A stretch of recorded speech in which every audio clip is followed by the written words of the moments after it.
पुन्हा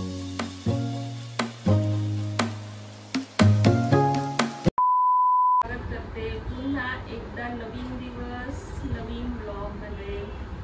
I hope तुम्ही सगळे मजेत आहात। तुम्हा सगळ्यांना धनत्रयोदशीच्या खूप खूप मनापासून शुभेच्छा। काल मी मार्केटमधून ज्या रांगोळी आणल्या होत्या, आज सकाळी सगळ्यात पहिलं काम माझं ह्या रांगोळी बॉक्समध्ये भरून ठेवलं। आता मी धनत्रयोदशीची रांगोळी काढणार आहे आणि आज मी काहीतरी वेगळी डिझाईन काढणार आहे। तुम्हाला ती नेक्स्ट व्हिडिओमध्ये तो बघायलाच मिळेल। सो आज धनत्रयोदशीच्या दिवशी आज आम्ही काय पूजा करणार, कशी पूजा करणार आहोत, आज आमच्याकडे कोणता नवीन फराळाचा पदार्थ बनणार आहे, हे सगळं आजच्या व्लॉगमध्ये आहे। So stay tuned till the end.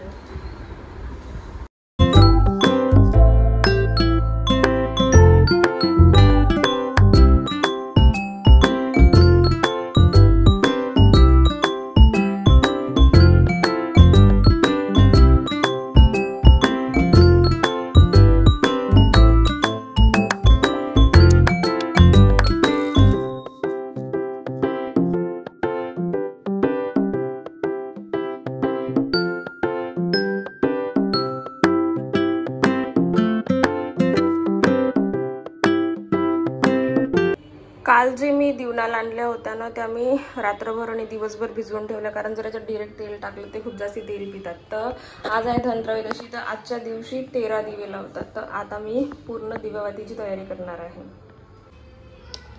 आजचा मॉर्निंगचा जो पूर्ण दिवस आहे ना, तो पूर्ण दिवस माझा आज डेकोरेशन मध्ये गेला, कारण आज आम्हाला लाइटिंग वगैरे लावायची होती, देवाच्या मागे हार वगैरे लावून आम्हाला पूर्ण सजावट करायची होती। तर आजचा माझा ओरिजिनल प्लॅन असा होता की आज मी दुपारी आपल्या चकल्या बनवणार होती, कारण चकलीचं पीठ वगैरे आम्ही कालच दळून आणलं। बट असं झालं की आजचा पूर्ण दिवस डेकोरेशन मध्ये वगैरे गेला, म्हणून माझ्या चकल्या राहिल्या। लेट्स सी, मी आता पूर्ण याची तयारी करून घेते, आपली दिवेवात वगैरे करून घेते। मी पूर्ण धनत्रयोदशीची पूर्ण तयारी करून घेते। आज यमदीपदान पण करायचं आहे, तर त्याची पण पूजा मला करायची आहे। ते सगळं झाल्यानंतर स्वयंपाक वगैरे करून, स्वयंपाक झाल्यावर आय थिंक मला आज रात्री चकल्या बनवाव्या लागेल। तर आज रात्री मी चकल्या करते।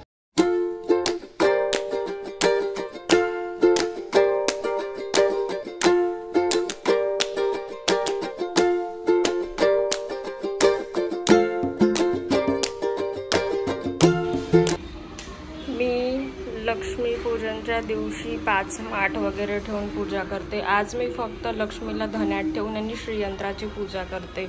धनत्रयोदशीच्या दिवशी तर मी अशीच पूजा करते।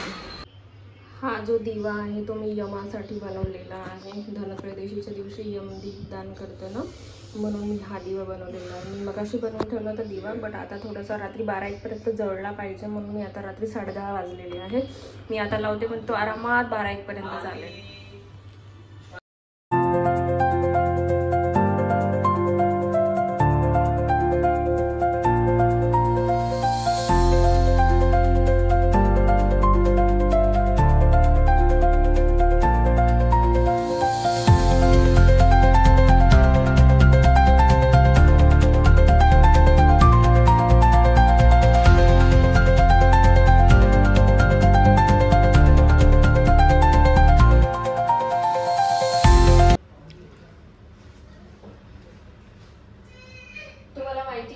म्हणजे सगळं झालेलं आहे पूजा। म्हणजे आता संध्याकाळी, म्हणजे रात्री लावते मी दीपक यमदानसाठी, कारण त्याचा अर्थ असा आहे की तो जो दिवा आहे तो लेट नाईट पर्यंत चालला पाहिजे, म्हणजे 12-1 पर्यंत तरी बरा चालला पाहिजे, कारण मग जाण्याचा अर्थ म्हणजे तो दिवा लावण्याचा अर्थ नाही आहे ना, म्हणून तो जास्ती वेळ चालला पाहिजे, म्हणून मी थोडा लेट लावला, 10-10:30 वाजता लावला। बट त्यानंतर मला खूप सगळे काम होते। माझ्या एका मैत्रिणीचा फोन सोबत बोलली, यू वॉन्ट बिलीव्ह, हे सगळा जो हा पसारा आहे ना, हा चकलीचा आहे। मी आता चकली बनवत आहे।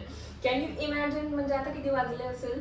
जर तुम्ही इमॅजिन केलं असेल किती वाजले आहे, तर तुम्ही कमेंट बॉक्समध्ये नक्की सांगा। आणि आता वाजलेले आहे, मला दाखवून देते, मी रात्रीचे 11:30 वाजलेले आहे, आणि मी आता रात्री 11:30 वाजता चकली बनवणार आहे। आणि ती मी आज याच्यासाठी बनवणार आहे, कारण मी लास्ट 2 ते 3 डेज पासून ना ऑब्झर्व करत आहे, माझं असं होत आहे की पूर्ण वेळ माझा पूर्ण जो दुपार आहे पूर्ण हेच करण्यात जात आहे. मग मला संध्याकाळी ना डेकोरेशन करायला वेळ मिळत आहे ना प्रॉपर पूजा करायला, कारण संध्याकाळ होतपर्यंत मी इतकी जास्ती थकून जात आहे की म्हणजे मला फक्त असं वाटतं की मी जाऊन झोपावं. म्हणजे मग स्वयंपाकही मग फक्त वरण-भात भाजी-पोळी असंच म्हणजे फास्ट करावं लागते, कारण माझं ज्याने जास्ती वेळ उभं नाही होत, मला खूप टायर्ड फील होते. म्हणून मी म्हटलं यार आता जितकाही वेळ होईल, उद्या तसाही संडे आहे आणि आज जितकाही वेळ होईल तितकापर्यंत मी पहिले चकली बनवून घेते. चकली बनवल्यानंतर लेट्स सी मला किती वेळ लागतो. आता 11:30 वाजलेले आहे. आता मी चकलीची भाजणी वगैरे बनवून घेईल. मी तुम्हाला सांगून देते काय काय आहे. ही वाटी आहे, या वाटीने मी 2 चम्मच चकलीचं 2 वाटी चकलीचं पीठ घेतलेलं आहे. ठीक आहे, जे प्रमाण आहे एकदम प्रॉपर पाहिजे, नाही तर लास्ट टाइम माझ्यासोबत काय झालं होतं. लास्ट टाइम जेव्हा सगळ्यात पहिल्यांदा मी बनवलं होतं, सगळ्यात पहिल्यांदा ज्यावेळेस मी बनवलं होतं त्यावेळेस माझा कन्सेप्ट असा होता की जितकं जास्ती आपण तेल टाकतो तितकं खुसखुशीत तितकी चांगली चकली बनते, असं माझं होतं. बट असं झालं होतं की तेल थोडं जास्ती झालं ना, तर माझी जी चकली आहे ना, इतकं सगळं चकलीचं पीठ पूर्ण तेलात हे होऊन गेलं होतं, मेल्ट होऊन गेलं होतं. म्हणून जे तेल आहे ना ते एकदम प्रॉपर टाकायचं. म्हणजे जर समजा मी 2 वाट्या हे घेतलं चकलीचं पीठ घेतलं, तर याच वाटीने 2 वाट्या पाणी घ्यायचं. ठीक आहे, 2 वाट्या मी पाणी घेतलेलं आहे. हे जे 2 वाट्या पाणी घेतलं आहे याच्यातच मला 2 टीस्पून ते ऑइल ॲड करायचं आहे. मी याच स्पूनने सगळे जे आहे सगळे माप घेतलेले आहे. याच स्पूनने मी 2 टीस्पून तेल याच्यात ॲड करणार आहे. आणि मग 1 टीस्पून मी घेतलेला आहे 1 टीस्पून ओवा आहे, तुम्ही इथे बघू शकता. 1 टीस्पून ओवा आहे आणि 2 टीस्पून मी आपले तीळ घेतलेले आहे. हे भाजलेले आहे, नसले तरी चालते. आणि मग याच्यात टाकायला मी घेतलेला आहे थोडा हिंग.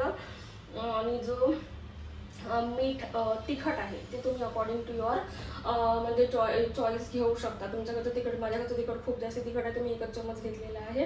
आणि हे जे मीठ आहे मी 2 चम्मच म्हणजे एका वाटीला 1 चम्मच मीठ असं मी प्रमाण घेतलेलं आहे. आणि थोडी हळद. ठीक आहे, आता मी हे सगळं याच्यात टाकून देणार आहे, याला उकळी येऊ देणार आहे.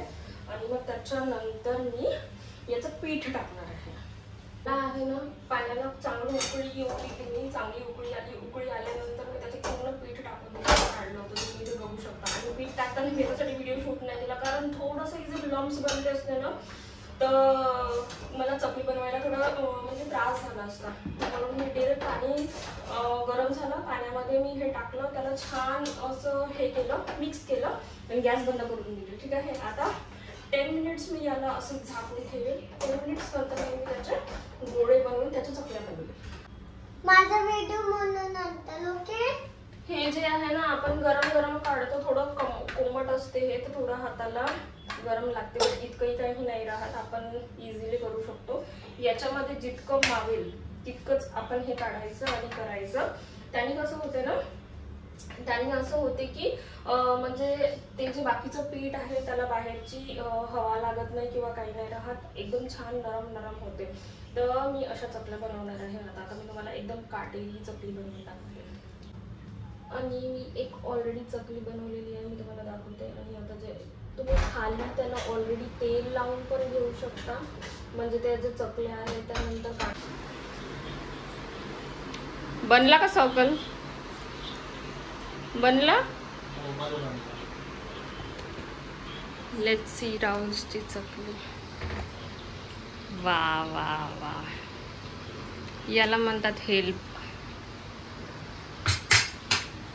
पूर्ण ऑलमोस्ट 1 तासामध्ये माझ्या इतक्या चकल्या बनवून झालेल्या आहेत. आणि तुम्ही ते बघू शकता, म्हणजे it's according to your choice. जर समजा तुम्ही थोड्या जास्ती तळल्या तर त्या थोड्या ब्राउनिश होतात, आणि जर समजा तुम्ही थोड्या कमी तळल्या तर त्या थोड्या येलोइश होतात. तर तुमच्या अकॉर्डिंग टू युअर टेस्ट तुम्ही तळू शकता. आणि मी तुम्हाला एक चकली जी आहे ना ती अशी तोडून पण दाखवते की हे किती जास्त क्रिस्पी आहे. आवाज आला ऐकू? येस, इतकी जास्ती क्रिस्पी होते. उकड टाकून बनवलेली चकली. आणि मी जे सांगितलंय ते एकदम परफेक्ट प्रमाण आहे.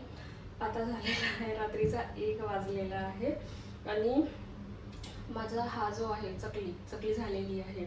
आणि लास्ट टाइम माझा काय पचका झाला, मी शेवचं पण भिजवत होती, पण मला शेवची जी माझी हे आहे ना, शेवची जी चकती आहे ती दिसतच नाही आहे. आय थिंक मी सामान क्लिनिंगमध्ये आय डोंट नो मी कुठे ठेवली काय ठेवली, तर मला ना म्हणून माझे शेव राहिले.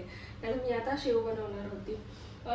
लेट्स सी आता जेव्हाही ती सापडेल चकती तेव्हा मी शेव बनवेल. टायर्डनेस पूर्ण माझ्या चेहऱ्यावर दिसत आहे. आय नो माझे डार्क सर्कल्स पण जास्त दिसत आहे, कारण रेस्ट बिलकुल होत नाही आहे आणि मी एकदम टेन्शन फ्री आहे. कारण माझं जे आहे फराळचं ऑलमोस्ट सगळं फराळचं झालेलं आहे. आणि आजची जी माझी अर्निंग आहे ती मी तुम्हाला दाखवून देते. लास्ट 2-3 ब्लॉग्समध्ये मी दाखवली नाही, कारण असं होत गेलं की मी ब्लॉग नेक्स्ट डे एंड केला आणि आजही तसंच झालेलं आहे. आता 1:15 वाजलेला आहे आणि माझी जी आजची अर्निंग आहे ती चालली गेली. 12 नंतरची अर्निंग चालली जाते, बट मी तुम्हाला दाखवून देते ती लास्ट 7 डेजमध्ये अर्निंग गेलेली आहे. सो मी माझ्या affiliate marketing through, digital products through मी किती अर्निंग केलेली आहे हे तुम्हाला आता माहिती पडेल. बघा, जसं की मी तुम्हाला सांगितलं 1:15 वाजलेला आहे आणि जी कालची अर्निंग होती ती मागे चालली गेली आणि मी तुमच्यासमोर रिफ्रेश करते. ठीक आहे, तर माझी जी लास्ट 7 डेजची जी अर्निंग आहे ती 6000 रुपीज दाखवत आहे. माझी आजची जी अर्निंग होती ती 4000 रुपीज होती, तर ती 4000 रुपीज 7 डेजमध्ये चालले गेले आता. सो ही माझी ना अर्निंग आहे सिंगल डेची. तर माझं डेली व्लॉग्स बनवण्याचं वन अँड ओनली रिझन हेच आहे. मी पहिलेपासूनच कधी व्लॉगर नव्हती आणि माझं असं कधी पॅशन पण नव्हतं की मला व्लॉगिंग स्टार्ट करायची आहे की मला यूट्यूब करायचं आहे. But just because for the trust. कारण खूप लोकांचं कसं होते ना, लोकांना एनरोलमेंट करायची असते. तर यार ऑफकोर्स आपण ज्या पर्सनला ओळखतो, आपण ज्या पर्सनला बघतो त्याची लाईफस्टाईल पण आपल्यासारखीच आहे. So just to build the trust issue मी व्लॉगिंग स्टार्ट केली. आणि म्हणजे ते पूर्ण डे व्लॉग याच्यासाठीच मला शूट करायचा असतो. म्हणजे एक असतो आपला एक ट्रस्ट इश्यू. खरंच इतकी अर्निंग होते का, खरंच आपण करू शकतो का, खरंच हे लोक इतकी अर्निंग करतात का. So definitely yes. ठीक आहे, तुम्हाला लास्ट व्लॉगमध्ये तुम्हाला लाईव्ह पेआउट प्रूफ पण माहीत पडून जाईल. प्लस मध्ये इंस्टाग्रामच्या हायलाईटमध्ये पण पेआउट प्रूफ्स आहेत. ठीक आहे, तर ही जी अमाऊंट आहे डॅशबोर्डवर दिसते ती आपल्या अकाउंटमध्ये क्रेडिट पण होते. आणि तुम्ही बघू शकता एक नॉर्मल हाऊसवाईफचा जो डे असतो सेम माझा डे आहे. माझ्या लाईफस्टाईलमध्ये काहीच चेंजेस नाही आहे. सेम माझी तेच रुटीन्स आहे, सगळं आहे, घर आहे, मुलगी आहे, इच अँड एव्हरीथिंग. आणि असं कोणत्याच गोष्टी नाही ज्या मी स्किप करते की चला नाही मला हे करायचं आहे किंवा आज सण आहे तर आपण हे नाही करू, हे रेडीमेड आणू, हे बनवू, असं काहीच नाही आहे. मी माझ्या घराचा, माझ्या मुलीचा एकदम प्रॉपर लक्ष ठेवते, सगळ्या गोष्टी एकदम प्रॉपर करते. आणि steel just because for the digital skills me side source of income पण माझ्या स्वतःसाठी बिल्ड केलेला आहे. कारण आता तुम्ही लास्ट ब्लॉगमध्ये बघितलं असेल की मी राहुलसाठी शॉपिंग करायला गेली होती. पहिले असं व्हायचं की मला त्यांना काहीतरी गिफ्ट द्यायचं असलं ना तर मला त्यांच्याकडनंच थोडे जास्ती पैसे घेऊन मला सेव्हिंग करावी लागत होती. बट आता असं बिलकुलच नाही आहे. जी गोष्ट मला आवडते ती गोष्ट मी स्वतः परचेस करते. आणि नॉट इव्हन म्हणजे एकही असं विचार करताना नाही. पहिले कसं व्हायचं ना, पहिले विचार करायची मी की अरे यार इतकी जर एवढी महाग जर वस्तू घेऊन घेतली तर आपल्या महिन्याचं बजेट हालून जाईल. साडी राहूसाठी कपडे राहो, दिरासाठी काही राहो, मी हा विचार करायची. बट आता हा विचार नाही येत. कारण असं वाटते की चला आपल्याकडे आता 2 हाताने नाही 4 हाताने कमवणारे, आपण 4 हाताने कमवतो.